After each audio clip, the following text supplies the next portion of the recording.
Okay, we just want to continue with maybe bringing some of the exploration back to Australia. There's a number of different zones, and Paul Dickson's going to be able to tell us about that. He might be a non-executive chairman, but I think he's got his elbows right, his hands right in the development of a couple of very, very interesting deposits. One that I hope he doesn't talk about because I need to buy the shares. But anyway, there it is. Thank you very much, Lawrence, and thanks PAC Partners for inviting us to the forum. I hope you do manage to stay awake through the last presentation, so I'll do my best. Disclaimer, which I'm sure you've all seen, many of our contemporaries.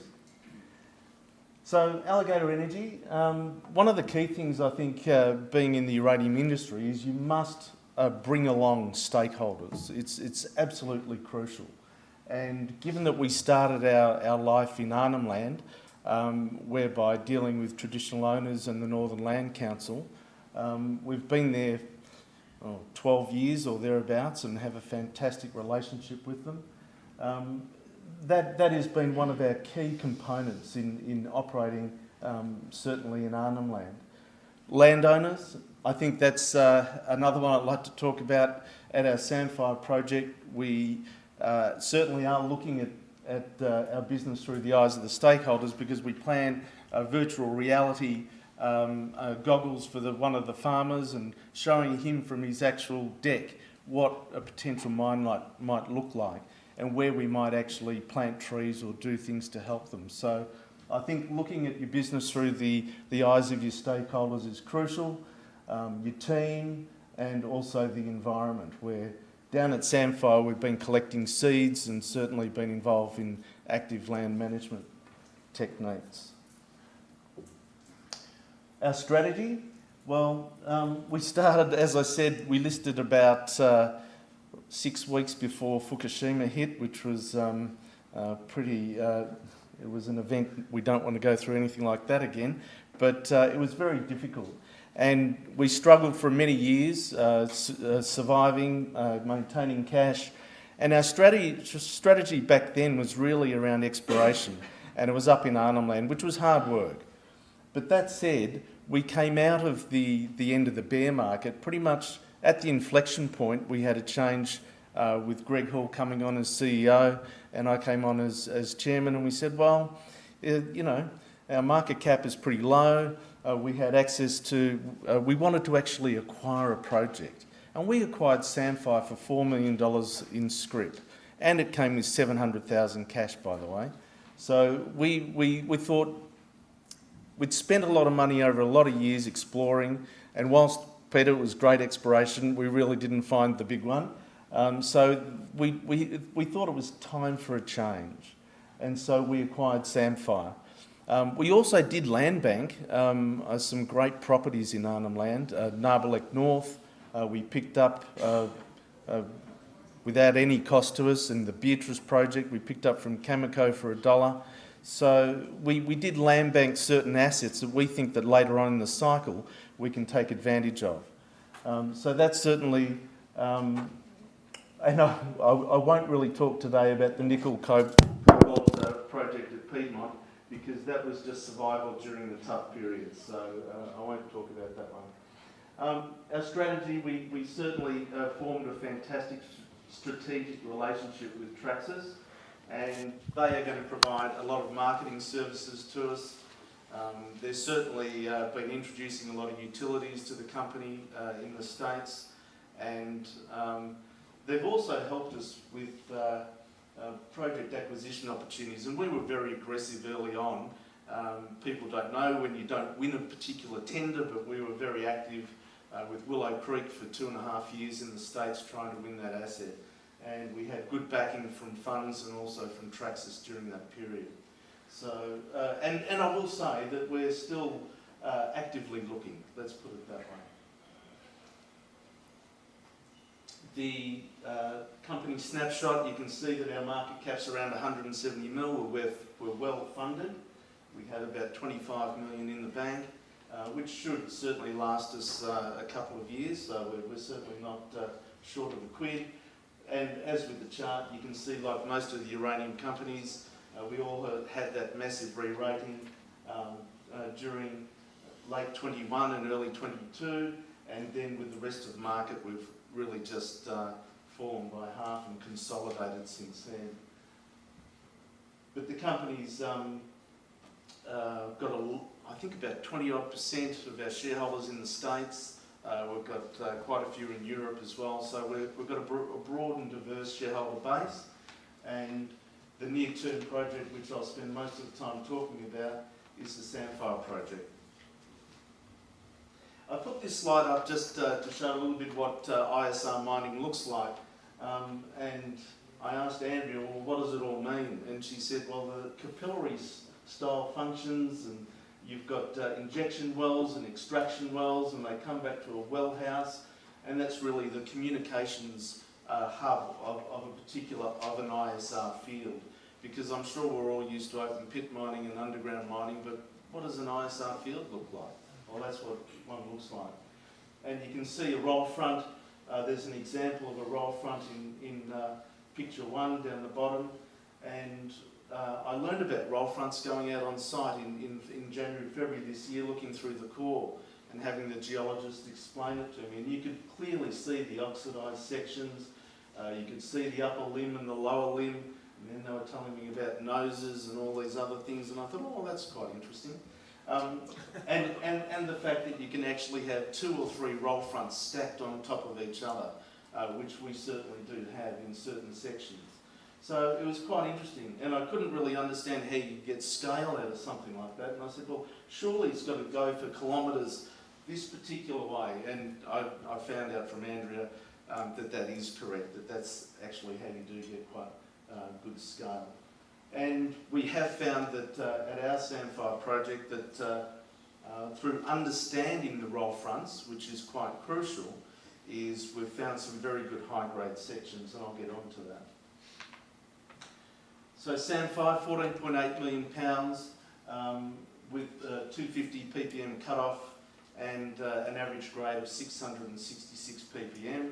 Now of that, there's probably about 6 million pounds which is indicated. And whilst we're still drilling at the moment, we've been running scoping studies and doing test work at Anstone. So we made a decision that we've got another drill program of 100 holes, of which about 40 or 50 will be drilled and finalised by the end of this month, and with the aim there to lift a lot of the inferred into indicated resource status. So that will then feed into the scoping study, which we're doing at the same time. So that's where we're at the moment. And as I mentioned, we did find a lot of high-grade sections where the grades are up to 3.5, 4 metres of 8,000 ppm or thereabouts. So we actually identified that before we acquired the project. We thought that they'd missed a few things. I don't want to say that about your contemporaries, but that's what we thought. And we're that confident with where we're heading. You'll notice on the right-hand side the red edges to new tenements that are in application that we've actually applied for, because we think this project is getting better and better. You'll notice that Whyalla is just 20 k's away from the Blackbush deposit, so we're close to infrastructure, workforce, no fly-in, fly-out. There's sealed roads and water and electricity not too far away, and nowadays a communication network is always important as well. So we're well situated there. That's an example of the landscape, blue bush and salt bush. There are lambs on the properties. I couldn't believe that was farming land, and then they said yes it is, and they said well it's salt bush, and I said well that's good. It means when we have the lamb it'll be already salted, and apparently it does taste different. I don't know whether that's true or not. But you can see on the right-hand side the Blackbush geology, the deposit. It's very shallow, around about 50 to 70 metres deep, and the Kanaka beds are the sands that actually host the uranium.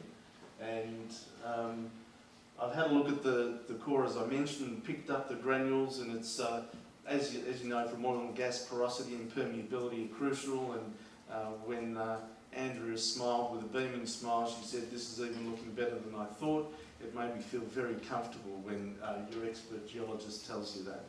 So that's an example of the geology of Blackbush. With the drilling that we did, we actually lifted the metal content through our drilling, and that was even through taking out a layer of lignite which was on the top of the sands, where previously that had been included in the estimates. So we took that out and we still lifted the metal content. So it is on par at this particular stage with several existing and previously operating ISR projects.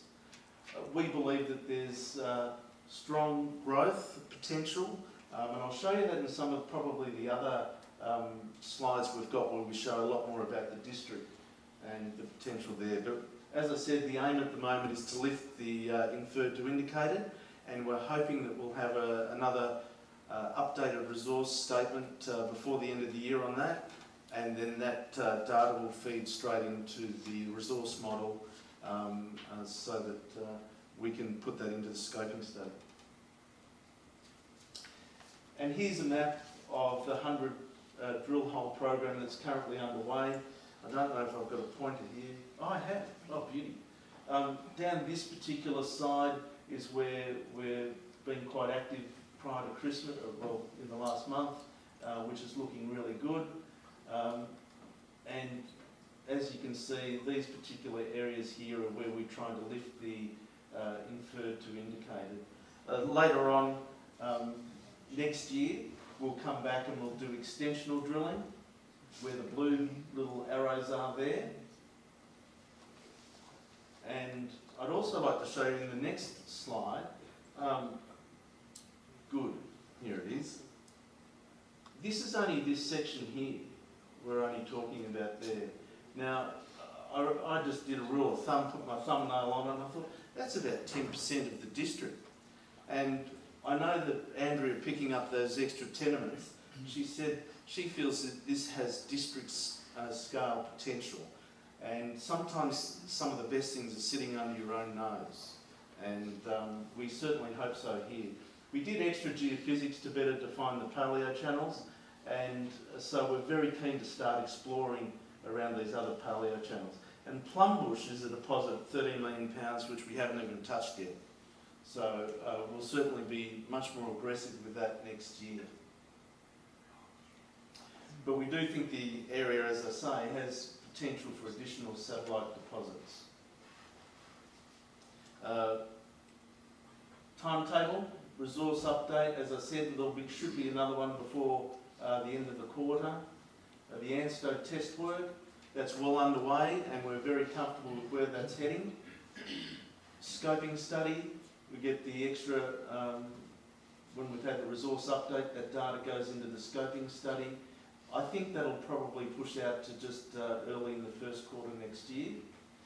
And then next year, well, as I say, we've been doing that drilling of inferred to indicated conversion, and then next year we do that step out exploration at our Samphire project.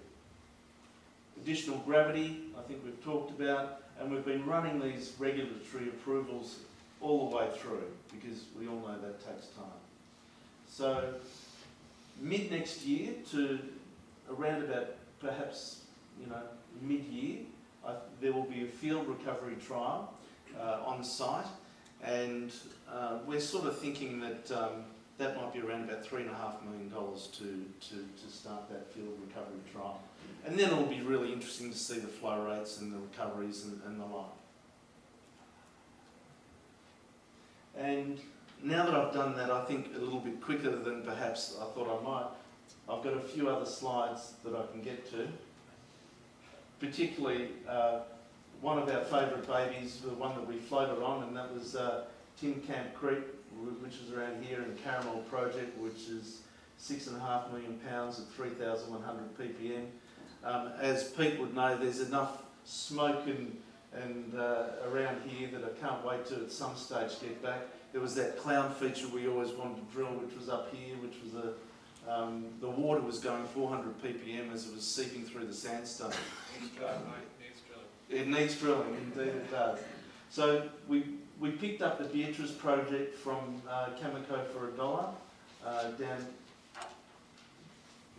Yeah, Beatrice. Yeah, down here, and then up here we've got Narberlek North, and Narberlek North sits right next to it is the U40 prospect, 6.8 metres at 6.7% uranium. So you'll find that just in and around here we've flown Falcon this year, and we've put in a soil geochem program so that we can define our targets for next year. So when we start drilling in and around here, where that's about 100 metres, I think, or thereabouts from our border, and we all sort of believe it strikes into our ground, and given that DevEx have approached us and that many times to get into it, we think they think it goes there too. So we're very keen to drill that, and that should be quite exciting. One other point about Narberlek North, we spent a lot of time, and Pete did some fantastic work with the Northern Land Council over many years to instigate an agreement with the traditional owners whereby they have 25% of the tenement, and depending on different, it's the first deal that has been done in that regard, and it took, as I say, quite a while. They get to contribute at certain points and then potentially relinquish if they don't contribute. Now, the baby that we sometimes, the preferred child, no, we can't say that. A really interesting project is Big Lake Uranium. Again in South Australia, so we're in South Australia and Northern Territory, you know, both jurisdictions where you can explore, build a mine and export quite comfortably. And this particular project, we actually asked our geologists and said, all right, no blinkers on, what are people doing around the world that we should be doing here or could be doing here? And they came back and said, well, you know, in Kazakhstan, Texas, you know, Kazakhstan, 42% of the world's uranium production, hydrocarbon basin, similar in Texas. Nobody's actually explored in hydrocarbon basins in Australia, or not that I know of anyway, they might have, but so we were introduced to the Big Lake Uranium Project, and where the geologists had gone through a lot of the drill logs that the oil and gas companies had done, where they'd found they'd had uranium spikes, but they're obviously drilling in the highs, and we'll be looking in the paleo channels in the lows, and we've been doing some analysing all the seismic at the moment, and can't wait to get into drilling that next year as well. So that could be quite exciting for the company. It's a big swing of the bat because it's greenfields, but we think that you get the best bang for your buck in good greenfields exploration. So that's why we're there. And we couldn't kill the project, so that's why we're having a go. And that's it. Terrific. Thank you.